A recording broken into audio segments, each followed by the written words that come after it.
ఒక్క సినిమాను 5 ఏళ్లు చెక్కారంటేనే అర్థం చేసుకోవచ్చు ఆ సినిమా అవుట్పుట్ ఎలా ఉంటుందో.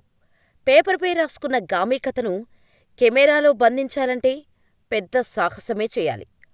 క్రౌడ్ ఫండింగ్ బడ్జెట్కు తోడు అనుకున్న లొకేషన్స్లో షూట్ చేయగలమా? కథకు తగ్గ అవుట్పుట్ ఇవ్వగలమా? క్వాలిటీ గ్రాఫిక్స్ సాధ్యమేనా? ఇలాంటి అంశాలెన్నో గామి టీముకు ఎదురైన సవాళ్లే. ఫైనల్గా విశ్వక్సేన్ ఏదైతే నమ్మాడో దాన్ని స్క్రీన్పై వావ్ అనిపించేలా ప్రెజెంట్ చేశాడు దర్శకుడు విద్యాధర్ కాగిత. శంకర్ అనే అఘోరా మానవ స్పర్శ తాకితే ఎందుకు తట్టుకోలేడు?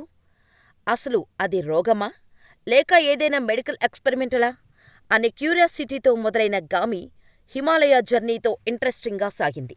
కాకపోతే సినిమా చూస్తున్నంతసేపు ఆడియన్స్ దృష్టంతా హిమాలయ ఎపిసోడ్ మీదే ఉంటుంది. కానీ శంకర్ కథతో పాటు మరో 2 కథలు కూడా రన్ అవుతుంటాయి. ఇదే సినిమాను కాస్త డిస్టర్బ్ చేసినట్టుగా అనిపిస్తుంది. రీసెర్చ్ సెంటర్తో పాటు విలేజ్ బ్యాక్డ్రాప్ కథకు కోర్ పాయింటే అయినా కూడా హిమాలయస్ జర్నీపై మరింత ఫోకస్ పెట్టి ఉంటే అదిరిపోయి ఉండేది. ఈ ట్రాక్ను చూస్తుంటే చూడాలనిపించేలా హాలీవుడ్ లెవెల్లో డిజైన్ చేశాడు దర్శకుడు. కానీ టాలీవుడ్ నుంచి వచ్చిన Hollywood range visual wonder movie Gaami అని అనడంలో ఎలాంటి డౌట్సూ అక్కర్లేదు. ఖచ్చితంగా గామి ఓ డిఫరెంట్ అటెంప్ట్ అనే చెప్పాలి. విజువల్ వండర్గా వచ్చిన ఈ సినిమాకు అద్భుతమైన బీజీఎం, సినిమాటోగ్రఫీ ప్రాణం పోశాయి. అయితే ఈ సినిమాకు తెలుగు ఆడియన్స్ ఎంతవరకు కనెక్ట్ అవుతారనేది చెప్పడం కష్టమే. ఏదేమైనా గామి టీమును మాత్రం అభినందించాల్సిందే.